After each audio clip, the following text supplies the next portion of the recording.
Horses out, we have Karma, fast to begin, Doña Nene, rocking Miss down on the inside, and followed by Diaz in Dixie, Color My World.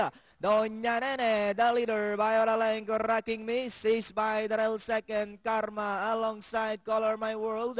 Racing in fifth, Diaz in Dixie, alongside Quick Play, then followed over by number 9, that's Quick Play, and going along for the first turn, Doña Nene by about 3 lengths, rocking Miss in second, Karma in third. Moving up to take fourth now, Diaz in Dixie, Color My World.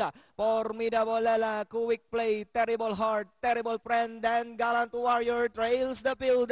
Doña Nene by only 3 for Avalenca, finds an opening, Danori inside now is Rocking Miss to take the lead. It's now Rocking Miss, Doña Nene drives back in second, and in third Karma. This Dixie is racing in fourth, Formidable Lela moving up party outside fifth, Color My World. And it's still Rocking Miss by about 3 lengths.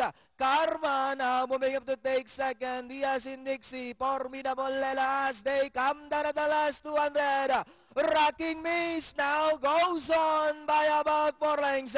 Karma in second, moving up Diaz in Dixie, Formidable Lela, last 100 meters. And it's still Rocking Miss by about 5 lengths now. And finally, Rocking Miss second, Karma, Diaz in Dixie, Formidable Lela, Quick Play.